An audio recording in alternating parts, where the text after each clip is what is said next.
Nagtapos sa madugong engkwentro ang habulan ng mga pulis at lalaking target ng buy-bust operation sa Cavite. Patay ang suspect. Saksi si Darating Hungko. Wala munang pinadaang sasakyan sa bahaging ito ng Cavitex exit sa Kawit, Cavite kaninang hapon. Ang dahilan, doon umabot ang ikinasambay bus operation sa lungsod ng Bacoor.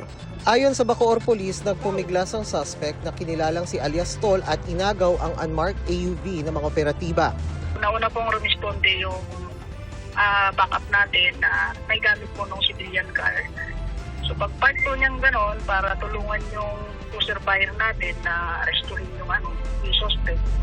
Nung padadapain na at pupusasan, nagpumiglas daw po, malakas daw po yung katawan. Tapos tumakbo, sumibat, diretso po lumundag doon sa sasakyan.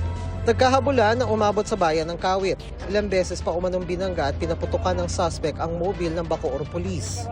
Sinatry na ipatabi pero ayaw daw pong tumabi. Instead, pumutok pa daw po sa kanila. Ayon sa Kawit Police, pagdating sa kanilang lugar, may 2 motorsiklo, isang tricycle at isang SUV pang nabangga ang suspect sa gitna ng habulan. Agad naman binigyan ng paunang luna sa mga nasugatan. Sa Cavitex Kawit exit, natigil ang habulan ng barilin na ng mga pulis ang gulong ng AUV. Ayaw niyo buksan yung pintuan eh. Ayaw niyo buksan. So, inasag na po yung silamin sa likod. Tapos nung while ginagawa yun, bumaril na po. So, no choice na po yung tropa kundi makipag-sabayan na rin po. Napatay ang suspect.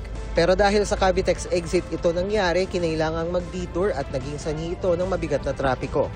Bandang alas 5 ng hapon natapos ang pagproseso ng SOCO sa crime scene. Para sa GMA Integrated News, Darating Hungko ang inyong saksi.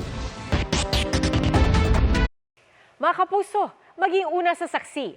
Mag-subscribe sa GMA Integrated News sa YouTube para sa iba't ibang balita.